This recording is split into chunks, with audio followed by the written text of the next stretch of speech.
This video features materials protected by the Fair Use Guidelines of Section 107 of the Copyright Act. All rights reserved to the copyright owners. Copyrighted materials can be fairly used for criticism, comment, news reporting, teaching, scholarship, education, and research. Aren't you afraid of dying alone? Now that you're divorced, don't you think that you should find a girlfriend? Or a partner? Or a new spouse, as soon as possible? Do you want to end up alone? Aren't you lonely?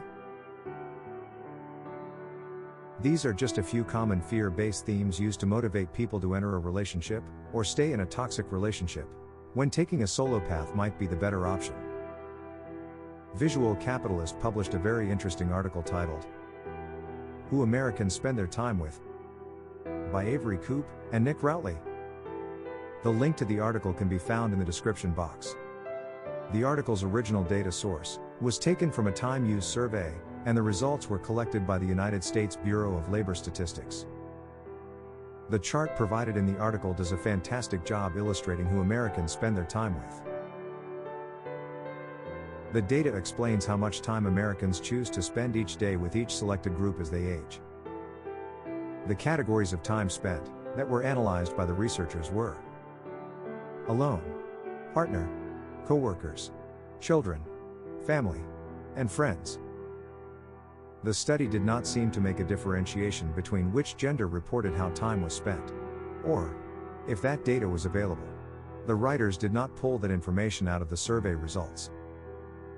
When interpreting this information from my perspective, which is one of a divorced, American, single man, in his 40s, who has co-parenting responsibilities, I clearly see that the long-held shaming belief that single men will end up alone and lonely is simply a fear-based idea used to invoke anxiety. That anxiety could cause men in my demographic to make fear-based decisions, which ultimately turn out to be problematic in the long run. Some examples are dating too soon after divorce, moving a single mother and her children into your home quickly after divorce, in an attempt to recreate the family situation you have, quote, unquote, lost, or have the bizarre intention of creating a modern-day Brady Bunch by combining your teenage children and her teenage children in one single family home, rapidly cohabitating and combining finances with someone that you do not really know, quickly marrying a woman without properly vetting her over a long period of time. All bad decisions, and sometimes made by divorced men, so that we don't end up alone and lonely.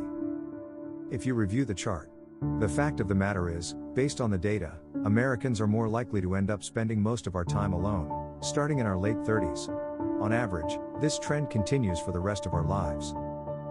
Going back to the chart, we see that as Americans age, the time spent with a partner ranks second, but time alone still continues to increase as we age. One would think that as we retire from our careers, and our children become adults, we would probably have more time to dedicate to spend with a partner, and therefore less time would be spent alone. However, this is not the case. One key and very interesting point that the data shows is, upon turning 45 years old, the average person spends 309 minutes a day alone. Coming in second place is time spent with children, at 199 minutes per day.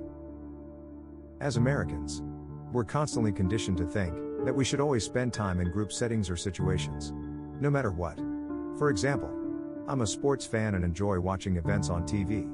However, the amount of quote, unquote, psychological programming we receive through commercial advertising aired during American sporting events can be overwhelming. It is so subtle that you might not even recognize it.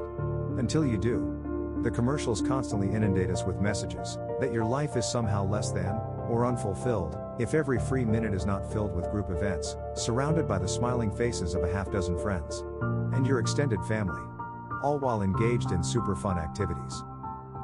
Or that you have missed the target on what is considered a fulfilling life, if your life doesn't reflect what is portrayed in commercials. We have to understand that corporations are trying to sell products, and that they have spent millions of dollars researching human motivation, and how to incite consumer behaviors through visual cues. I definitely know that I was influenced to start a family, and jump on the hamster wheel of providing, because of the programming contained in commercials and media, like rhythm and blues music, where there was, and still is, an overt message of, as a man you must get married, have kids, buy a house, and fill the roles of dad and mom, for those 2 or more kids. One caveat that I have to state is that I do own up to my responsibility that I chose to have a family in the past. The article went on to state that by age 55, time spent alone still took the top spot. Could this shift at around age 55 signal the cause, or suggest a correlation, between a rise in time alone, and the uptick in gray divorces? A gray divorce can be described as a divorce involving individuals who are 50 years of age or older. It seems to me that during the time around age 45, couples are pouring themselves into their children and their careers. Maybe the best choice long term would be that couples in their 40s work to solidify their post-children relationship by spending quality time together. Unfortunately, when the couple does finally have the opportunity and time to spend together at around the age of 55, they may quickly realize that they do not know each other, and that they truly enjoy time alone. At that point, it's probably too late. Another interesting fact was that as people get closer to old age, interpreted as age 65 to 75 years old and beyond, they spend even more time alone with a peak alone time of 463 minutes per day. This peaks at age 80 with 477 minutes alone per day. There is also data showing that over time, more Americans are living alone too. I suspect that this is due to the long-term divorce rates and the declining marriage rates as of 2023. Another thing that I really liked about this article was that it explicitly stated that there was no direct correlation between living alone and loneliness. This resonated with me because I felt the most alone in my entire life, at around the age of 35, when I was in year 5 of a dysfunctional and toxic 7-year marriage. The marriage was in free fall and spinning out of control. My wife at the time did her best to avoid spending quality one-on-one time as a couple, and would spend as much time as possible with our children, despite the fact that we had family help and were financially stable. In hindsight, that dynamic lines up exactly with the data. She was in her early 30s, so most of her time spent was either alone or with the children. I was in my mid-30s, and most of my time spent was either alone or with the children. Pretty sobering stuff when you logically analyze it and overlay data on top of it. Moving on. Americans are relentlessly conditioned by television commercials, music, movies, and even opinions by mental health professionals that we, as men, will end up alone and lonely. See the article by Dr. Greg Matos, The Rise of Lonely Single Men. All of that must be questioned. The data shows that most Americans will in fact end up alone. However, that does not mean that you must choose a life of loneliness. Honestly, as a Generation X man in my 40s, who is living the lifestyle of a free agent. Shout out to CGA. And also going my own direction, this data confirms that seeking an old school relationship that lasts forever is not a logical or realistic decision. However, having realistic expectations, if you do choose to enter into something, will pay dividends in the long run. The bottom line for men at any age in life, but especially in our 30s, 40s, and 50s, is that we must 1. Develop solo activities and individual hobbies, and 2. Become comfortable traveling alone for pleasure. I'm not saying that you should become an antisocial hermit or recluse. What I am saying is men may have a more favorable outcome if we lean into the facts and accept the realities of modern relationships, dating post-divorce, and the current American culture. Understanding that the likelihood of having a retirement, or life, portrayed in ads, with a long-term wife or girlfriend by your side, and sharing all that life has to offer is unlikely, according to the research data. I'm in my 40s, and I've been divorced for 10 years. Loneliness is not even on the radar, as I have created a life that is filled with the things that I enjoy. I also briefly reflect back to the actual lonely times that occurred during marriage, whenever the quote-unquote programming starts to seep in.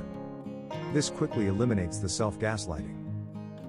I think that a lot of men could also benefit by actively combating the programming, and adopting a more realistic view about relationships, and life in general. Potentially, this could reduce the self-inflicted pain and suffering that occurs when unrealistic expectations meet reality. Read the article and let us all know what you think as it applies to your life. Thank you for watching, and if you enjoyed the video, please like, share and subscribe, as it helps me to keep bringing insights from the solo-dolo path.